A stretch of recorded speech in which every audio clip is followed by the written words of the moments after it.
हम लोग यहाँ के मालिक होते हुए गरीबी की स्थिति में जी रहे हैं।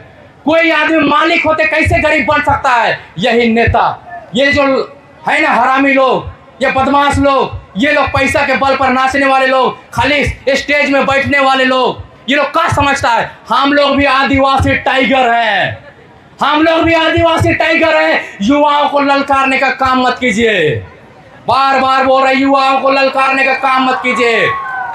जिस दिन युवा जाग गया ना, ऐसे भी जाग रहा है, जिस दिन युवा जाग गया इतिहास गवाह है। हम लोग कोई मामूली इंसान नहीं है, हम लोग बिरसा मुंडा के वंशज हैं, हम लोग सिंदगी दाई के वंशज हैं, हम लोग तेलंगा खड़िया के वंशज हैं, हम लोग वीर बुद्धू भगत के वंशज हैं, हम लोग जतरा टाना भगत के वंशज हैं, हम लोग फूलो झालो के वंशज हैं, हम लोग रुनिया टोनिया के वंशज हैं। हम लोग का इतिहास को याद कीजिए।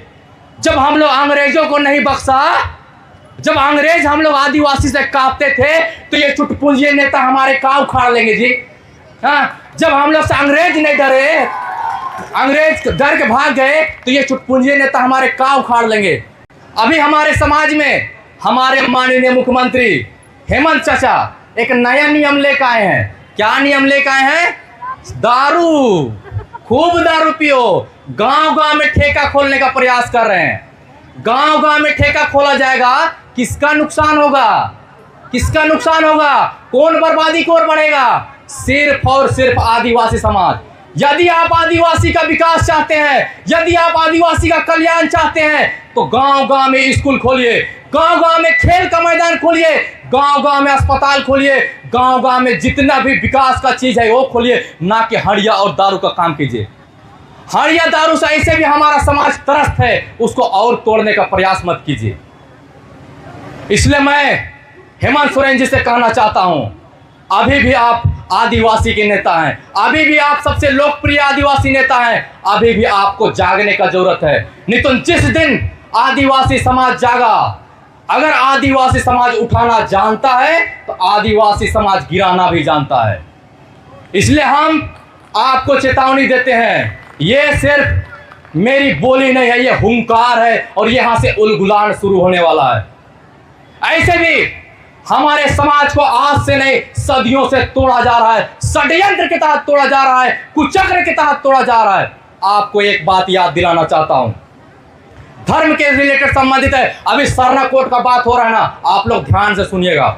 जब हमारा देश आजाद नहीं हुआ था, कब का बात है? जब हमारा देश आजाद नहीं हुआ था, जब जनगणना शुरू होता है 1871 में, तो हमारे जो सरना धर्म मानने वाले का कोलम हुआ करता था, हिंदू, मुस्लिम, सिख, ईसाई, जैन, बौद्ध और आदिवासी एनिमिस्ट के नाम से एक धर्म कोड हुआ करता था।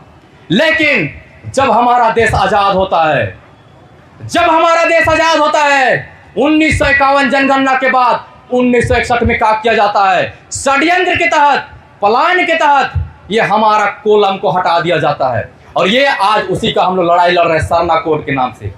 और ये झारखंड के नेता, ये जो गद्दे के हुक्मरान है, ये जो सत्ता के हुक्मरान है, इसको मैं एक चेतावनी देना चाहता हूं।